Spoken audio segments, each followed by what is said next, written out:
ఇక మాజీ మంత్రి విడుదల రజనీ మాట్లాడుతున్నారు. ఇప్పుడు లైవ్ లో చూద్దాం. ఒకే పార్టీలో ఉన్నాం. ఇది మేము అధికారంలో ఉన్నప్పుడే జరిగింది. అప్పుడు నేను ఎమ్మెల్యేని.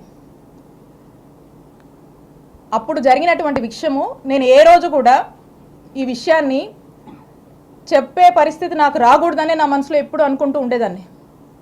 కానీ ఈ రోజున నేను ఏ తప్పు చేయకపోయినా ఈ రోజున నన్ను బాధపెట్టి నా కళ్ళల్లో ఏదో కన్నీళ్లు చూద్దామని నన్ను ఇబ్బంది పెట్టి హింసిద్దామని చెప్పి ఈ రోజున వరుస పెట్టి నన్ను టార్గెట్ చేస్తూ నన్ను ఇబ్బంది పెడుతున్నప్పుడు చెప్పక తప్పట్లేదు. కాబట్టి ఈరోజు నేను చెప్తా ఉన్నా, ఆ రోజున మేము ఒకే పార్టీలో ఉన్నాము. వైఎస్ఆర్ కాంగ్రెస్ పార్టీ ఇంటిగ్రిటీ కోసం నేను ఆ రోజు నోరు విప్పలేదు. ఈ రోజున కూడా నేను చెప్పాలనుకోలేదు, కానీ చెప్పే పరిస్థితులు ఏర్పడ్డాయి కాబట్టి నేను చెప్తా ఉన్నాను. ఒకసారి ఆలోచన చేయండి.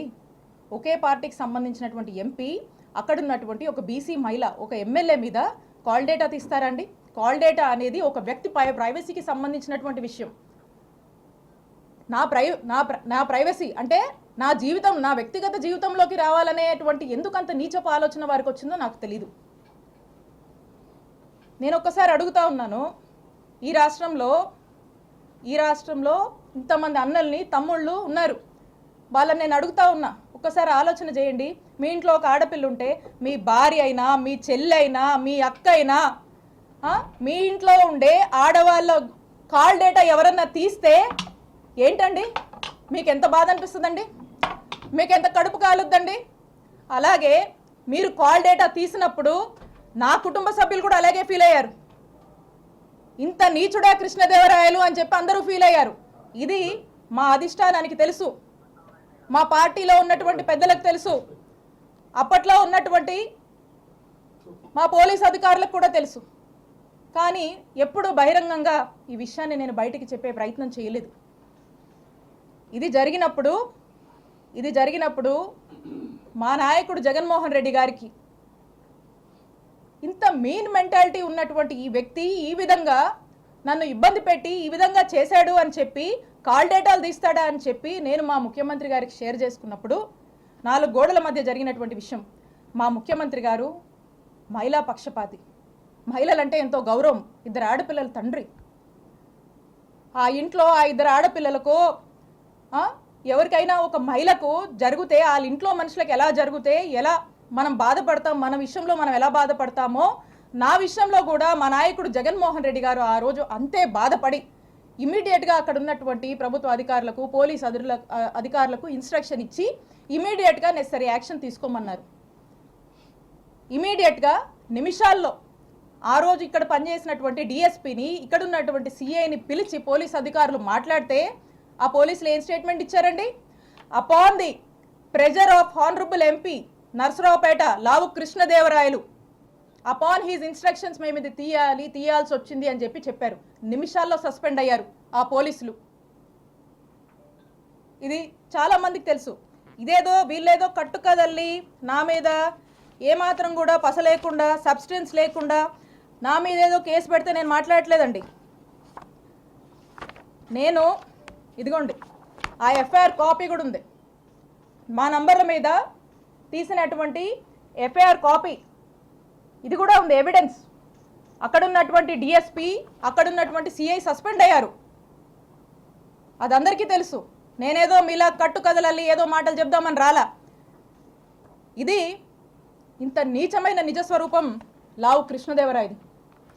అప్పుడు మా నాయకుడు అతన్ని ఏంటయ్యా కృష్ణ, ఏంది పని అని ప్రశ్నిస్తే తల దించుకున్నాడు కృష్ణదేవరాయలు. ఆ రోజున కృష్ణ గారు తల దించుకున్నారు. తన తల తీసేసినట్టయింది ఆ రోజున మా నాయకుడు జగన్మోహన్ రెడ్డి గారి దృష్టిలో ఇతను చేసినటువంటి ఈ తప్పుడు పనికి, ఒక మహిళా ఎమ్మెల్యే కాల్ డేటా తీసినటువంటి తప్పుడు పనికి అతను ఆ రోజున మా నాయకుడిలో కృష్ణదేవరాయలు అనే వ్యక్తి మీద నమ్మకం కోల్పోయాడు, అతను చేసిన తప్పు వల్లే. అది మనసులో పెట్టుకొని, అదే కోపం మనసులో పెట్టుకొని ఈ రోజున రివెంజ్, అధికారం ఉంది కాబట్టి ఈ రోజున రివెంజ్ తీసుకునేటువంటి భాగంగా, ఈ రివెంజ్లో భాగంగా ఈ కట్టుకథలల్లి ఈరోజు నన్ను డిఫేమ్ చేస్తూ నా మీద ఒక నింద, నా మీద ఒక ముద్ర వేసేటువంటి ప్రయత్నం లావు కృష్ణదేవరాయలు గారు చేస్తూ ఉన్నారు. ఇది చేస్తూ వీళ్ళని మీరు చూస్తే ఈ కంప్లైంట్ కూడా ఇతని లెటర్ హెడ్ మీదే, బహుశా ఈయన రాశాడో ఇలా ఆఫీస్లో రాశారో. చూడండి, కంప్లైంట్ పేపర్ కూడా చూపిస్తున్నా. నేనే ముట్టి మాటలు మాట్లాడలా, నేను వాస్తవాలతోనే నేను వచ్చి మాట్లాడుతూ ఉన్నా. ఇది కృష్ణదేవరాయలు గారి రిప్రజెంటేషను. ఇది ఇచ్చి అన్ని ఆఫీసుల్లో ఇదే కట్టు కథని ఇచ్చి వరసబెట్టి ఇదే ఆవు కథని, అదిగో 2 కోట్లు, ఇదిగో 2 కోట్లు, అదిగో రజనీ 2 కోట్లు, ఇదిగో రజనీ 2 కోట్లు, ఇదే కథని వరుసబెట్టి ప్రచారంలోకి తీసుకొచ్చి దీన్ని పెట్టి ఏం చేస్తారు? ఇక్కడి నుంచి మొదలు పెడితే, ఇక్కడ పోలీస్ స్టేషన్ల దగ్గర నుంచి మొదలు పెడితే పీక్స్కి తీసుకెళ్లారు. మొదలు పెడితే డీజీపీ గారికి కంప్లైంట్ ఇస్తారు, హోమ్ మినిస్టర్కి ఇస్తారు, విజిలెన్స్ అంటారు, సిఐడి అంటారు, ఏసీబీ అంటారు, ఈ అన్నిటికీ కంప్లైంట్లు ఇస్తారు. ఇచ్చినప్పుడల్లా వార్త రాయిస్తారు. 10 నెలల నుంచి ఇదే కథ. ఆఖరికి దీన్ని ఏ లెవెల్కి, దీంట్లో మళ్ళీ ఎలివేషన్ కూడా, ఈ కథనే ఓ కట్టు కదా, ఈ కథలో మళ్ళీ ఎలివేషన్స్ కూడా. 17A కోసం గవర్నర్కి ఏదో పర్మిషన్ పెట్టానని వాళ్ళే మళ్ళీ పేపర్లో రాయిస్తారు. ఒకసారి ఆలోచించండి. ఇలా తప్పుడు కేసులకి ఎలా ఆద్యం పోస్తూ అధికారాన్ని అడ్డం పెట్టుకొని ఏ విధంగా కూడా ఇబ్బంది పెట్టేటువంటి ప్రయత్నం చేస్తున్నారో మనకు స్పష్టంగా అర్థమవుతా ఉంది. ఇకపోతే విజిలెన్స్ ఎంక్వైరీ అంట, వీళ్ళే విజిలెన్స్ ఎంక్వైరీ అని చెప్పి విజిలెన్స్ ఎంక్వైరీ వేపిస్తారు. ఇక విజిలెన్స్ ఎంక్వైరీ ఏంటండి?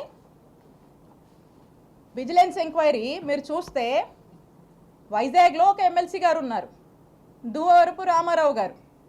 వారు తెలుగుదేశం పార్టీ ఎమ్మెల్సీ, ఒక రకంగా చెప్పాలంటే పచ్చకండువా వేసుకున్నటువంటి ఎమ్మెల్సీ గారు. వారి కొడుకు నాగశ్రవణ్ గారు ఇక్కడ ఉన్నటువంటి గుంటూరు జిల్లా ఎస్పీ గారు. అంటే ఆ ఎస్పీ గారు వాళ్ళ ఫాదరు టీడీపీ ఎమ్మెల్సీ, టీడీపీ కుటుంబానికి చెందినటువంటి వ్యక్తి ఎస్పీగా ఇక్కడ పనిచేస్తూ ఉన్నారు. అంటే ఆ ఎస్పీ గారు రిపోర్ట్ ఇస్తే ఏం రిపోర్ట్ ఇస్తారండి? కృష్ణదేవరాయలు గారి డైరెక్షన్లో జెన్యూన్ విజిలెన్స్ రిపోర్టా అండి ఇది? టీడీపీ రిపోర్ట్ ఇస్తారండి వాళ్ళు. ఇక్కడ నుంచి ఒక ఫ్యాబ్రికేటెడ్ అవాస్తవాలతో కూడినటువంటి ఒక టీడీపీ రిపోర్ట్ని, ఏమీ లేనటువంటి విషయాన్ని వాళ్ళకు అనుకూలంగా వాళ్ళకు నచ్చినట్టుగా రాసుకొని పంపిస్తారు. పంపించి దీన్ని ఇక ఫాలోఅప్ చేసి ఈరోజు ఈ కేసు కట్టేదాకా తీసుకొచ్చారు. ఇక ఇది పీక్స్ అనమాట. అందుకే ఈ కేసు నేను రెడ్ బుక్ రాజ్యాంగానికి, రెడ్ బుక్ పాలనకు ఒక పరాకాష్ట అని చెప్పి చెప్తా ఉన్నాను. ఈ విధంగా చేస్తూ ఉన్నారు. ఇక ఇదే కాకుండా ఒకవైపున ఈయన చెప్పాను కదా, ఇంకో వైపున ఇక్కడ ఉన్నాడు అవినీతి ఘనపాటి ఎమ్మెల్యే పత్తిపాటి గారు. ఇక ఆయన ఎక్కడా లేదు, విద్యుత్ పవర్ చేస్తే రాష్ట్రంలో ఎక్కడా లేదు. ఒక్క చిలుకూరుపేటకే సమస్య వచ్చిందంట, ఇక్కడ మాత్రము మా మీద ధర్నా కేసు కడతారు, నా మీద, మా ఫాలోవర్స్ మీద, మా వైఎస్ఆర్ కాంగ్రెస్ పార్టీ నాయకుల మీద. ఇక అదేదోనంట ఎప్పుడో జరిగిందంట, కట్టుకదల్లి అతను కూడా ఏదో పెట్టాలి కాబట్టి, ఈ రెడ్ బుక్ రాజ్యాంగం నడుస్తుంది కాబట్టి ఈయన కూడా ఏం తగ్గకూడదని చెప్పి ఎవరినో పంపించి ఓ కట్టుకదల్లేసి నా మీద ఎస్సీ ఎస్టీ కేసు పెడతాడు. జర్మనీలో ఉండే మా మరిది మీద ఇక్కడ లేకపోయినా ఇష్టం వచ్చినట్టుగా కేసులు కట్టేస్తారు, వరుసపెట్టి అతని మీద కేసులు కడతారు, మా మామ మీద కేసు కడతారు, నచ్చినట్టుగా ఏదన్నా పెట్టుకోవచ్చు కంటెంట్. కేసులు కడతారు, దారిలో ప్రయాణం చేస్తుంటే కార్లు అద్దాలు పగలగొట్టిస్తారు, కారు పగలగొట్టిస్తారు, ఉన్న వాళ్ళతో హత్యాయత్నానికి ప్రయత్నిస్తారు. ఇలా వరుసపెట్టి ఈ విధంగా ఇబ్బంది పెడతానే ఉంటారు. ఎప్పుడు చూడు మాటలు, ఏదో అవినీతి అంటారు, చేసే వాళ్ళకి వస్తాయో మాటలు. పొద్దుకులు ఎవరికి వస్తాయి? ఎవరు ఏం చేస్తే అదే వస్తుంది వాళ్ళకి. ఆయన అదే చేస్తాడు కాబట్టి పొద్దున్న లేస్తే ఆయన చేసే పాలన ఏమి ఉండదు. కాబట్టి ఆ నోటి వెంట వచ్చే మాటలే అవి, ఏం చేస్తారో అదే వస్తుంది. కాబట్టి ఆయన విఘ్నతగా వదిలేయాలి. సో కాబట్టి ఈ విధంగా ఒకరిలా ఒకరు మరోలాగా ఈ విధంగా వరుసబెట్టి ఇబ్బంది పెడుతూనే ఉన్నారు. నేను చెప్తా ఉన్నా, ఇక్కడున్నటువంటి ప్రతి ఒక్కరికి తెలుసు, ఇక్కడ ఉన్నటువంటి ప్రజలందరికీ తెలుసు ఎవరు ఏ నేచర్ ఉన్నటువంటి వ్యక్తులు, ఎవరు ఎలాంటి విలువలతో రాజకీయాలు చేస్తారు అని. ఇక్కడ ఉన్నటువంటి ప్రజలు ప్రతి ఒక్కటి కూడా గమనిస్తూ ఉన్నారు. ప్రజలకు ఒక స్పష్టత ఉంది.